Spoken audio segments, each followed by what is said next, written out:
Hi, hello! Gah! I'm Mama Andy and today we're back for another look at some of Bear McCreary's themes for Rings of Power. A few months ago we walked through some of the themes for Bear McCreary's excellent score for Rings of Power. If you haven't seen the first video, check that shit out. But for those of you who did watch it, I got the feeling that some of you had some rather strong thoughts about the show. Regardless, it seems the verdict on Bear McCreary's score for the show is unanimous. It slaps. We love it. So we're going to have a look at the themes for two more characters today. We're going to do Galadriel and we're going to do Elrond. But before we do those, we have to address the music for Valinor, where both of these characters originate.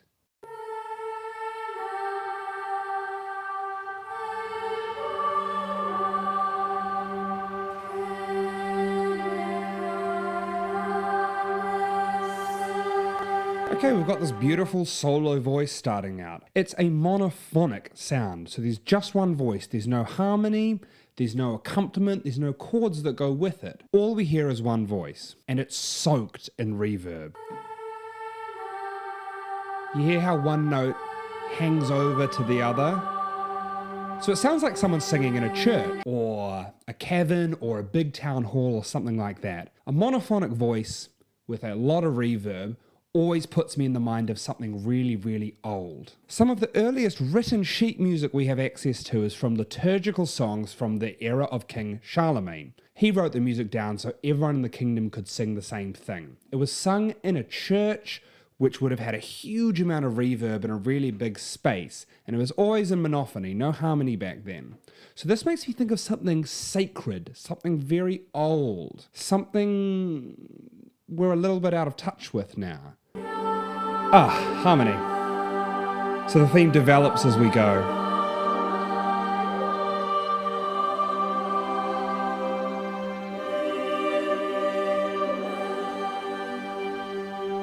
So we get some harmony, which is really nice.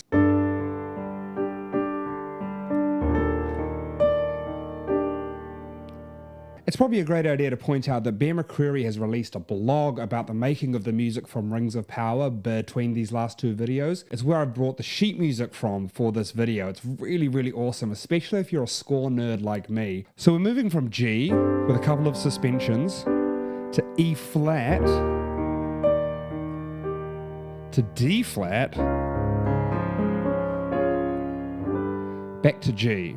So already the harmony is doing something super, super wacky. The movement from the G to the D flat, or back from the D flat to the G, is a tritone. The interval is a tritone. The tritone is really interesting because it's known as the devil's interval. It has this really spiky, ugly, nasty sound to it. So it's not something we'd readily associate with elves. But that's what I like about it. It mixes these antique ideas of liturgical, monophonic singing in a church with lots of reverb with the literal devil's interval. It tells us a lot about the elves. You know, they're beautiful, they're proud, they're noble, but don't with them. Nani? So it creates a little bit of complexity and understanding of the characters of the elves. It finishes with these quite curious chords, with an ominous double bass drone, perhaps foreshadowing a little bit of what's to become of Valinor in this season, or in this story. Lovely. And the violins fade away, like the light of the Vela. Now we've got a bit of context for the elves' geographical theme in Valinor. I want to have a look at the themes for the characters themselves. First up is Galadriel.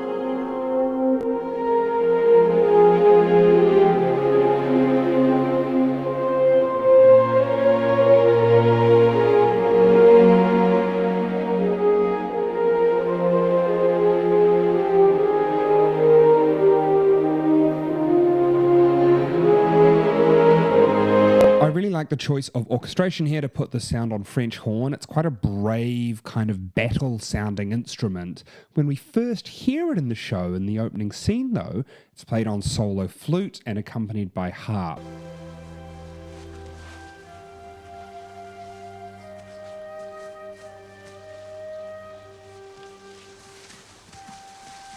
Even you couldn't possibly believe their old scrap will float. It's not going to float. It's going to sail.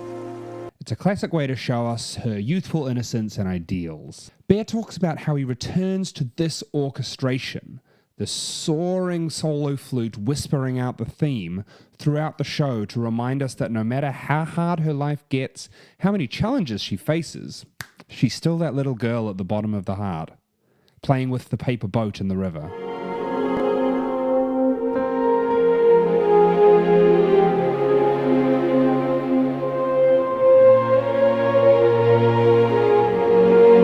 The theme opens with a minor seventh as its interval. McCreary in his blog talks about how each of the characters have their own unique interval to start their theme. It's a really, really cool device that he's used, because you don't immediately hear it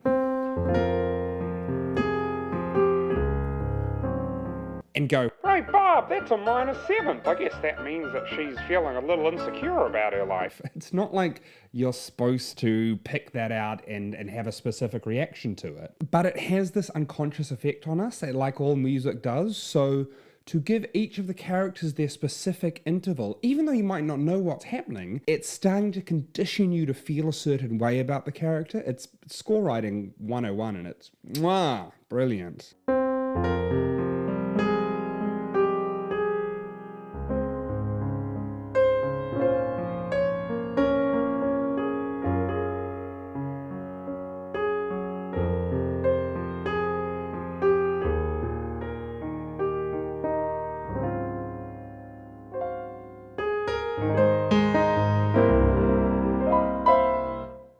Beautiful. It's really soaring. It's got this interesting harmony. He talks about referencing French Impressionist music a lot, which is full of major sevens and major nines and semitonal movements and a lot of kind of interesting flashes of color and layers of texture. If you're a fan of French Impressionist art, you'd understand it's a similar movement. We also get this ostinato played underneath her theme. So in contrast to this beautiful soaring theme played on flute or harp or French horn later on, we get this moving string ostinato happening underneath.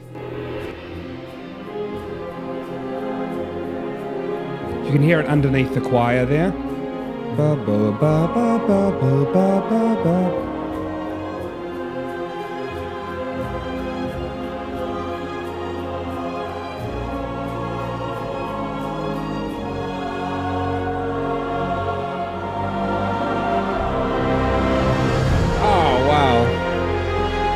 So gorgeous. So the ostinato gives us complexity. It gives us contrast to this very confident theme. Even though it's complex, even though it's elven, it still knows what it is. It's got this big strident interval at the start. Bong, bong. But the ostinato underneath gives us a little bit of complexity. It tells us that there's depth to this character, you know, that there's uncertainty. Something about the wavering notes tell me that she hasn't made up her mind and that she's got a lot on her mind and she's got a lot of big important decisions to make and huge things to weigh against each other and big challenges foreshadowed in her future.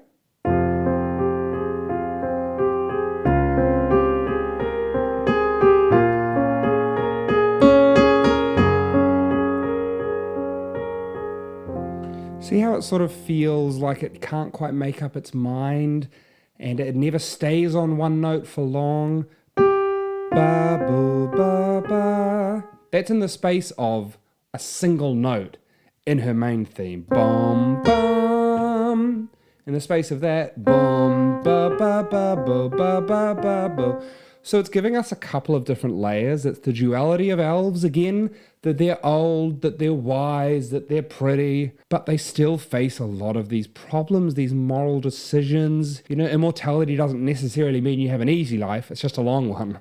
So I want to contrast Galadriel's theme with Elrond's. McCreary in his blog talks about how he had a lot of trouble with this theme. It was the one that took him the most time, and how the showrunners shot a few of his initial ideas down. And so we went back to the drawing board and back to the drawing board, and this is what he came out with. Okay, so we're in 3. And the harmony's whack.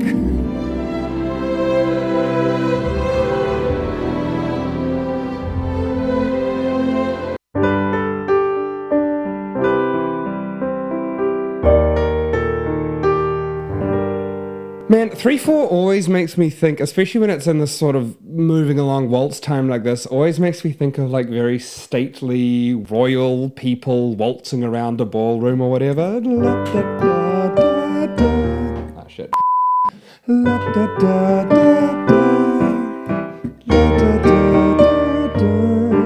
I guess that fits Elrond as this diplomat and as this person who kind of consorts with royals and has to be like very presentational, but it always feels very like prim and proper and posh and like, excuse me ma'am, would you care to dance?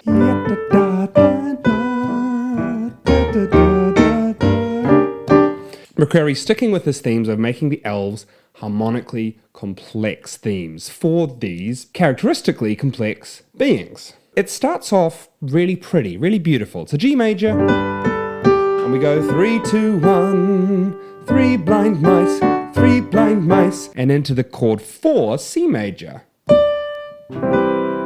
It's really pretty, so the 3 from G, 1, 2, 3, which is the B here, turns into the 7 for C, da da da da, on the C major 7.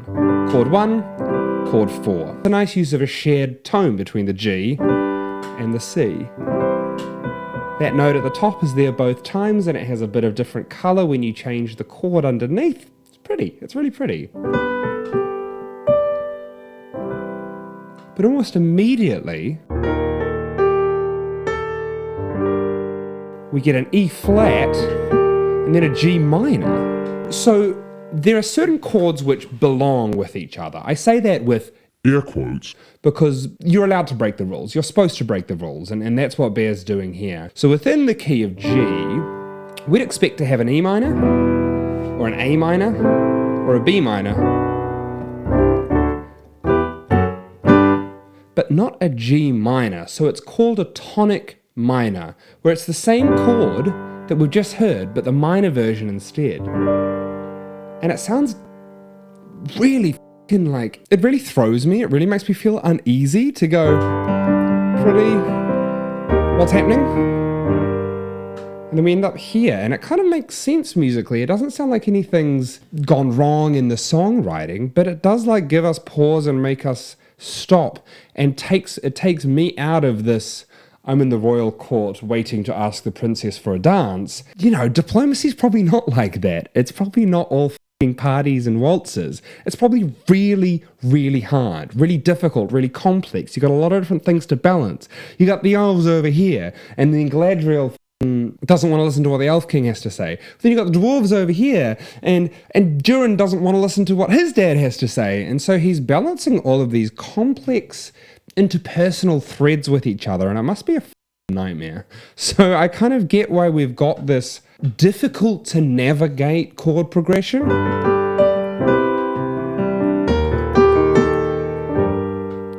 Like that, it fits with what Elrond has to do, which is like big jobs, man, big jobs. There's also a fabulous moment in the first episode where we hear the 3 of these themes combined together.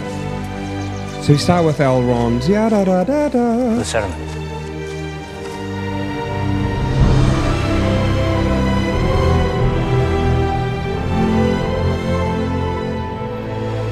And then we get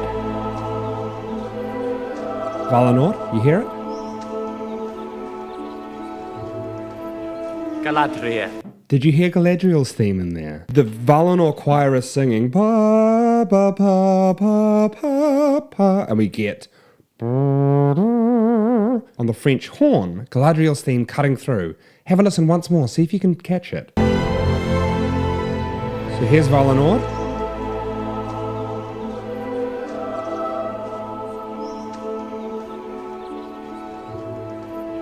Galadriel. And we see the tapestry of the boats at the gates of Valinor, and we hear this uneasy sounding French horn underneath, foreshadowing what Galadriel's about to do at the end of this episode. I'll give you a clue. So in the one scene, we have Elrond being regal and hard to figure out. We have this expectation of Valinor, epic and choral, showing us the importance of this place to the elves, and it's undercut by Galadriel's kind of questioning -7th, showing us that she doesn't agree with all of the magic of the place and she might not follow through with going there, foreshadowing what's going to happen at the end of the episode. All of these things sort of crunched in together in the one scene. It's fucking delicious. There's also some wonderful, really creative use of orchestration in these themes, particularly woodwinds. We don't get woodwinds very often in contemporary film and television scores, you know. It's something we associate more with an old style of scoring. People like John Williams got to use it a lot. It's highlighted in the first episode, particularly by the moment where the meteor falls from heaven, and this clarinet solo slices through its register.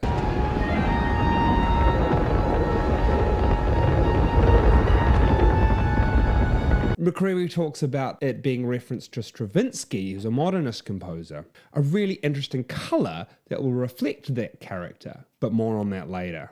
Thank you so much for coming and watching. If you enjoyed the content, it would mean the world to me if you could give us a like. And if you want to see a bit more, subscribe and stick around. I'm planning on making more content of the Rings of Power score, looking at some other film and TV scores in general, and just generally having a good time. Thanks for watching. Love you all. Bye.